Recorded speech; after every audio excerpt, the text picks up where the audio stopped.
Jenius Medis. Lanjut lagi, jangan lupa like, komen dan share cerita ini ke media sosial yang sahabat punya. Terima kasih. Bab 2664-2666. Kita telah melewati lapisan terluar dari reruntuhan, dan lapisan pertama ada di depan kita. Kita mungkin menemukan beberapa peluang dari sini. Ini awalnya adalah tempat perang besar. Banyak orang kuat jatuh di sini dan meninggalkan sejumlah warisan. Entah mereka dapat atau tidaknya tergantung pada keberuntungan mereka. Tapi sudah disepakati sebelumnya bahwa apapun yang kamu dapatkan tergantung pada kemampuan dan keberuntunganmu. Jangan memperjuangkan perselisihan internal. Percuma kamu merampas kesempatan orang lain. Penatuapu melihat ke arah kerumunan, lalu menjelaskan beberapa situasi secara singkat, dan menambahkan, selanjutnya, Anda dapat memilih untuk menyebar, atau bertindak dengan tim, atau Anda dapat bertindak dengan cara tim kecil, tergantung pada Anda sendiri pilihan. Begitu kata-kata itu keluar, orang-orang segera mulai berdiskusi. Kakek ketiga, haruskah kita bertindak bersama atau mengikuti orang besar? Yan Yidao bertanya dengan hati-hati. Yan Dingqiang ragu-ragu sejenak dan tanpa sadar melihat ke arah tertentu, saya tidak tahu bahaya apa yang akan saya temui di relik ini, tetapi jika saya bertindak dengannya, tidak akan ada masalah keamanan. Ini bukan hanya idenya, tapi juga ide orang lain. Lagi pula, siapa yang tidak mengetahui kekuatan kuat Jericho Lee? Meski mereka juga tahu kalau yang berdiri di depan mereka hanyalah pengganti Jericho Lee, namun Tuan Jericho Lee yang sebenarnya pasti akan segera datang. Jika mereka bertindak sendiri, faktor risikonya akan sangat meningkat. Tapi Li Shao sepertinya tidak suka membawa begitu banyak orang, Yan Yidao ragu-ragu. Hal ini juga mengingatkan semua orang bahwa dibandingkan dengan kekuatan Jericho Lee, mereka hanyalah kapal tangker minyak. Jericho Lee tentu tidak suka memikul beban karena kekuatan mereka yang relatif lemah. Duluan. Jericho Lee mengabaikan gumaman masyarakat. Entah kenapa, kembarannya merasakan krisis. Terlebih lagi, intuisinya mengatakan kepadanya bahwa mereka bukanlah satu-satunya orang di reruntuhan itu. Dia tidak bisa membuat keputusan sampai dia tahu apa yang terjadi. Setelah berjalan jauh, Putua tiba-tiba berhenti dan mengerutkan kening. Zhou Xiong di satu sisi melihat ini dan mau tidak mau menunjukkan ekspresi aneh, ada apa? Ada yang salah. Penatuapu melihat ke tanah dengan heran. Alisnya terkunci. Dia sepertinya sedang memikirkan sesuatu. Setelah beberapa saat, dia menunjuk jejak di tanah. Perhatikan baik-baik, jejak kaki ini di tanah. Mendengar pidato tersebut, masyarakat semua berkumpul untuk lewat, melihat di depan tanah, ada beberapa jejak kaki yang sangat dangkal. Ini, wajah Zhou Xiong berubah. Seseorang. Ada pandangan kewaspadaan di mata Pu yang lebih tua. Posisi kita saat ini hampir merupakan posisi penting dari reruntuhan, dan juga tempat yang dikelola oleh asosiasi pencak silat. Dalam keadaan normal, bahkan orang-orang dalam asosiasi tidak diperbolehkan masuk tanpa izin. Terakhir kali asosiasi diizinkan masuk sekitar setengah tahun yang lalu, dan jejak kaki itu seharusnya sudah ada setengah tahun yang lalu. Tapi jejak kaki di tanah ini, paling lama, tidak lebih dari 2 hari. Dan asosiasi tersebut belum ada selama sebulan, jadi seseorang mendobrak masuk di sini. Ketika ucapan ini keluar, semua orang terkejut.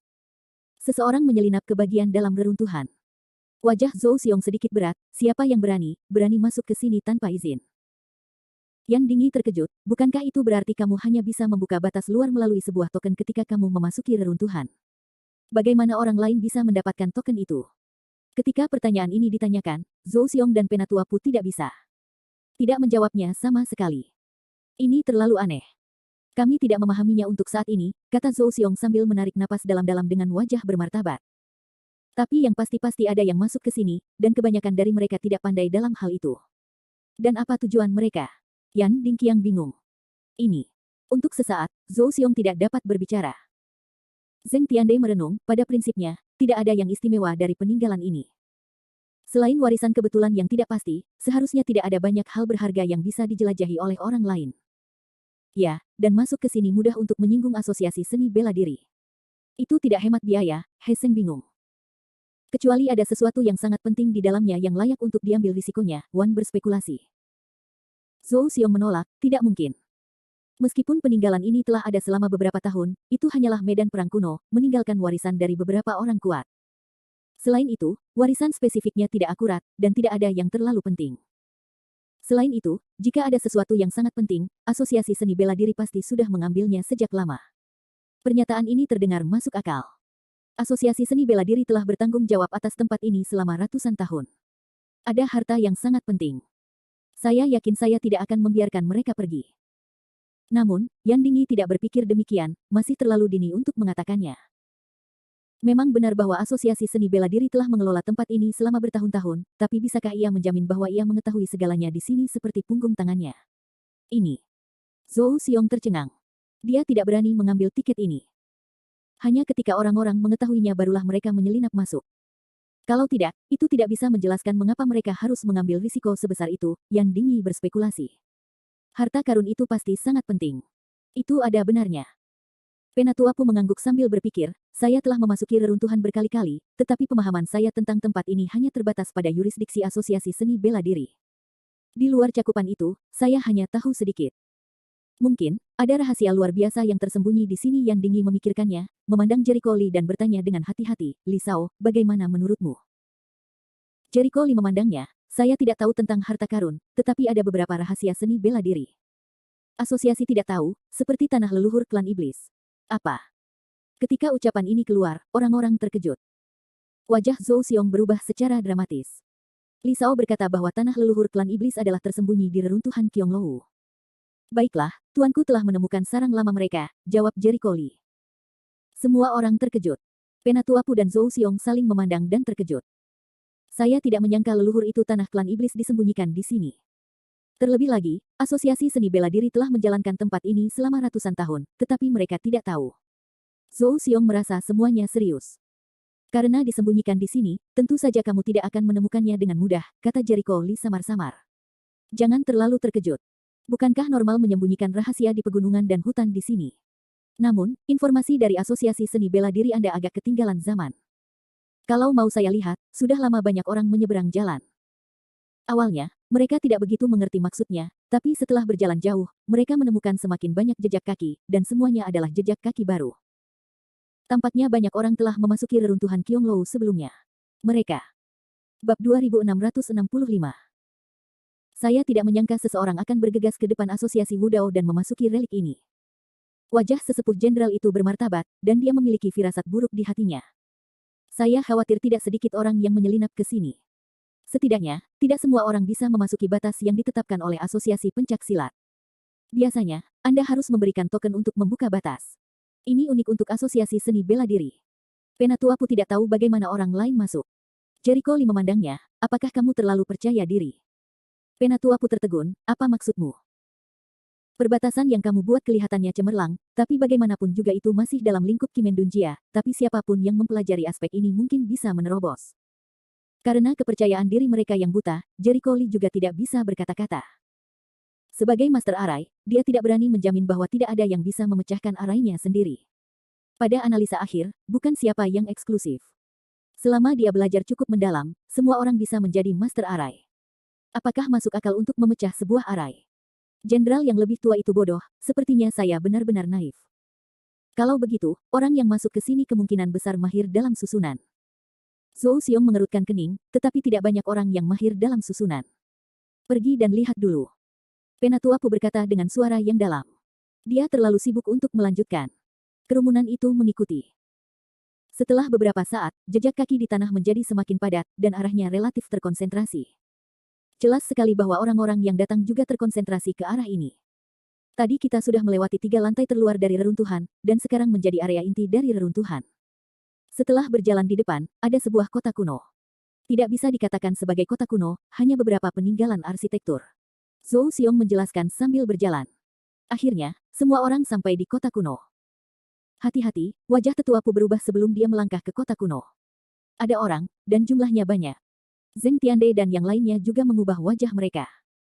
Di jalanan kota kecil, banyak orang datang dan pergi, dan beberapa di antaranya bukan orang Tionghoa. Di luar laut, Zhou Xiong terkejut. Yang lain mengerutkan kening karena takjub. Awalnya, mereka masih menebak-nebak siapa yang masuk ke sini sebelum mereka, tapi mereka tidak menyangka kalau mereka berasal dari luar laut. Tatapan Yan Dingyi menyapu beberapa mata di antara kerumunan, dan tiba-tiba beberapa orang terkejut dan bergumam, pintu dansa api. Apa? Yan Yidao tidak mendengar dengan jelas untuk beberapa saat. Pria berbaju merah tua dengan pisau di tubuhnya adalah pria kuat di Eropa bernama Hu Wumen. Lihatlah tanda-tanda di pakaiannya. Dia setidaknya harus menjadi penatua di gerbang tarian api. Yan Dingyi menjelaskan dengan suara yang dalam. Bagaimana dengan yang lainnya? Zheng Tiande segera bertanya. Yan Dingyi menatap kerumunan itu untuk waktu yang lama. Pria yang mengenakan pakaian hitam dan memiliki garis hitam di pelipisnya pasti berasal dari Sekte Heisha. Orang yang membawa pisau di punggungnya adalah pria dari Tao Muzong. Orang-orang ini semuanya adalah keluarga Tionghoa Eropa, dan orang asing yang mengikuti mereka harus menjadi anggota klan mereka. Saya sudah sering ke Eropa, dan saya tahu banyak tentang kekuatan di sana. Mendengar pidato tersebut, orang-orang terkejut. He Seng menunjuk ke sekelompok orang lain, bagaimana dengan orang-orang ini? Seharusnya dari Amerika, jawab Yan Dingyi. Aneh, apa yang dilakukan orang-orang dari Eropa dan Amerika di sini? Dan bagaimana mereka bisa masuk? Yan Dingqiang tampak bingung. Saya tidak tahu tujuannya, tapi mereka seharusnya masuk melalui gerbang tarian api.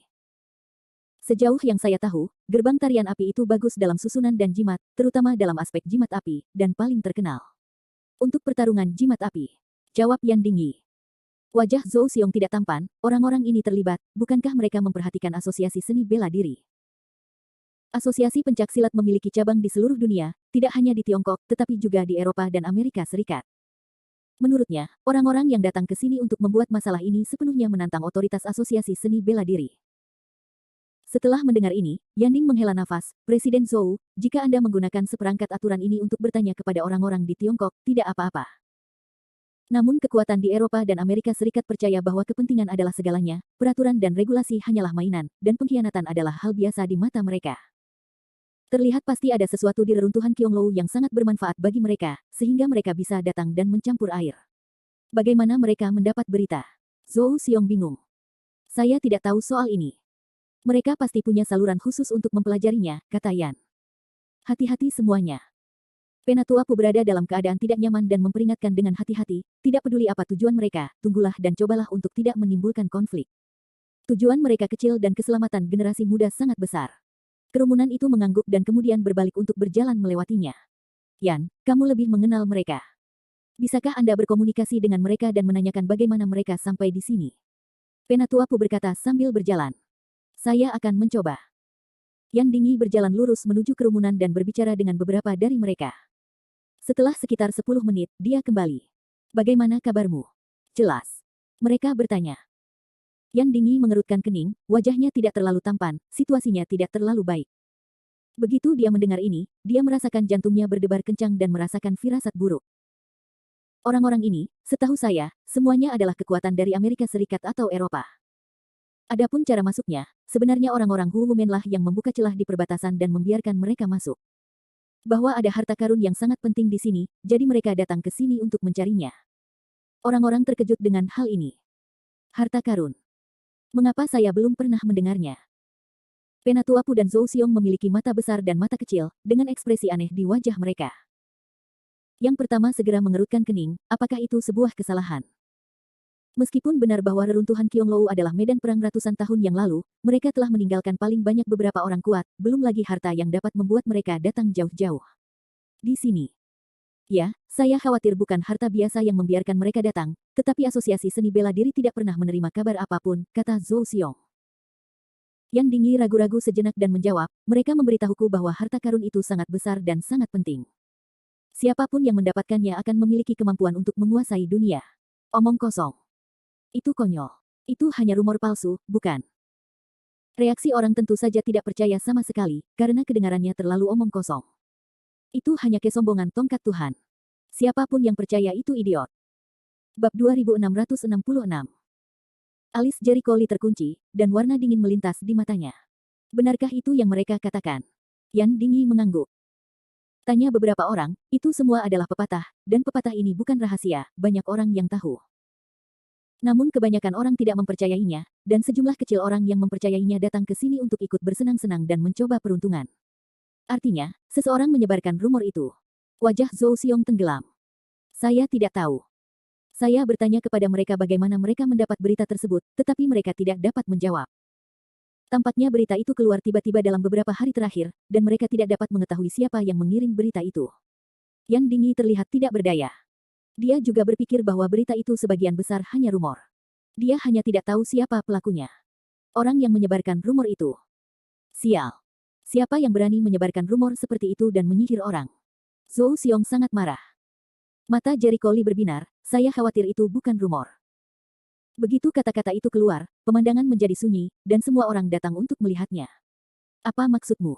Li Sao. Mata Zheng Tiande membelalak. Itu tidak berarti sesuatu yang istimewa.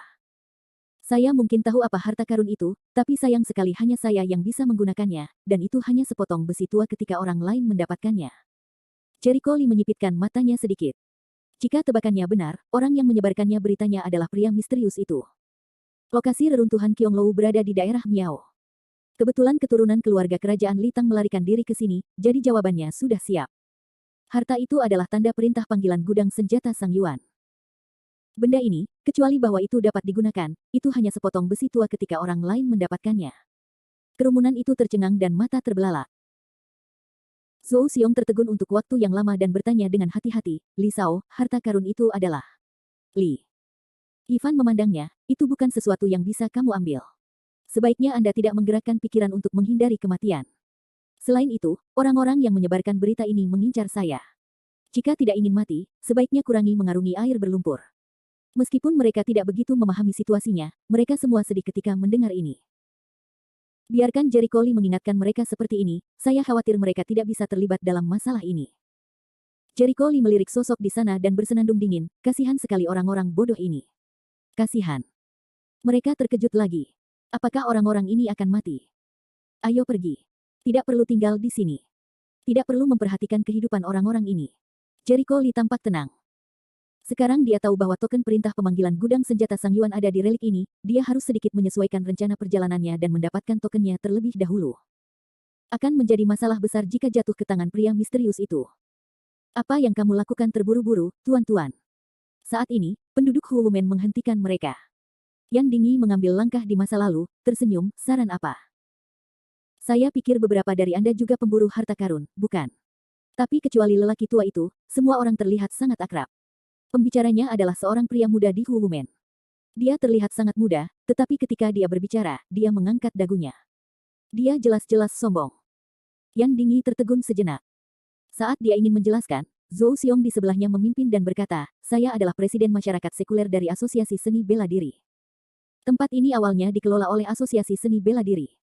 Kami datang ke sini untuk mengatur penjelajahan, bukan perburuan harta karun. Meskipun ini agak banyak bicara, kita harus menjelaskan apa yang harus kita katakan, agar tidak terjadi pertengkaran setelahnya. Oh. Semua orang di sekitar menoleh, menunjukkan ekspresi terkejut. Orang-orang dari Asosiasi Seni Bela Diri. Konon peninggalan Qionglou ini benar-benar dikelola oleh Asosiasi Wudao. Menarik sekali. Mereka tidak tahu apa-apa tentang itu. Mereka tahu bahwa sisa-sisa Qionglou berada di bawah kendali Asosiasi Wudao. Saya Huosu, Tuan Muda Huomen, dan ini adalah tetua api kita di sebelah saya. Huosu memandang kerumunan dengan ekspresi main-main. Saya pernah mendengar bahwa ini dikelola oleh Asosiasi Wudao, tetapi bukan berarti itu adalah tanah pribadi Asosiasi Wudao. Tidak, karena kamu di sini, kamu seharusnya menjadi anggota Asosiasi Seni Bela Diri dan Taoisme. Zhou Xiongyi mengoreksi pernyataannya. Haha. Huosu jelas meremehkan pernyataan ini, dan mulutnya bergetar. Kami tidak ingin memakan bulu ayam dan anak panah. Selain itu, kami belum tentu takut dengan Asosiasi Seni Bela Diri Anda. Zhou Xiong mengerutkan kening. Dia tidak menyukai sikap anak itu. Itu arogan. Penatua Pu menepuk pundaknya dan menggelengkan kepalanya ke arahnya. Ini bukan tempat untuk membuat masalah. Keselamatan semua orang penting. Mereka tentu tidak perlu takut dengan orang-orang tersebut, namun yang menjadi permasalahan adalah mereka masih memiliki kelompok anak muda, apalagi sebagian besar dari mereka lemah. Jika mereka disandera oleh pihak lain, mereka benar-benar tidak bisa berbuat apa-apa.